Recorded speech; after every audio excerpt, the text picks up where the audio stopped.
the entire world we know today. Starting with the ANI-YUN-WIYA people, their closest ancestors, their descendants, and their evolution. The ANI-YUN-WIYA people.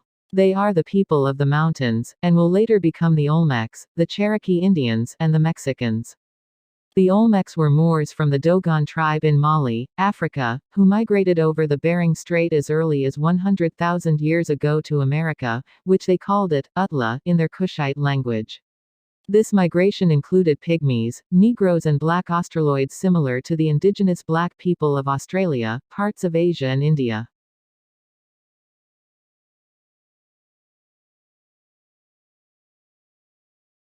The Mayans were the descendants of these Malian Moors, referred to as Black Mexicans or Quetzalcoatl.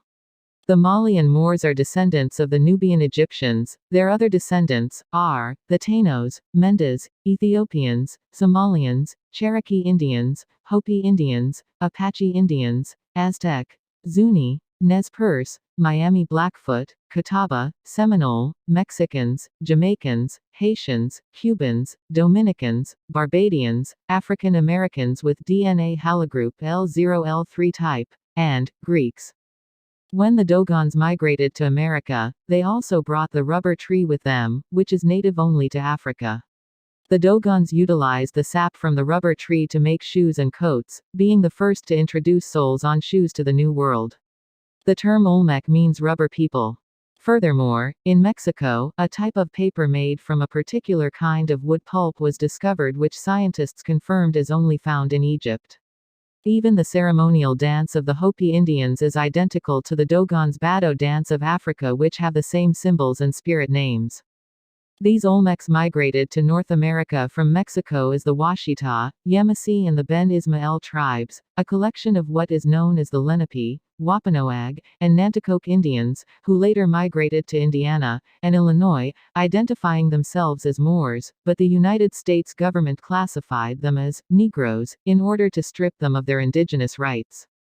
Let's take a moment to let that sink in.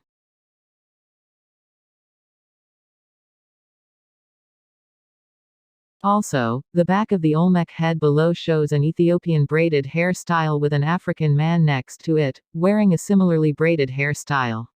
This provides a powerful statement in support of these heads being African in nature. Other recent discoveries in the area of linguistics have shown that the Afro-Olmecs of Mexico, also known as the She people, were West Africans of the Mende indigenous group. Decoded inscriptions discovered on these ancient Olmec monuments in Mexico show that the language used in the script by the ancient Olmecs is identical to the language used by the ancient and modern Mende-speaking West Africans.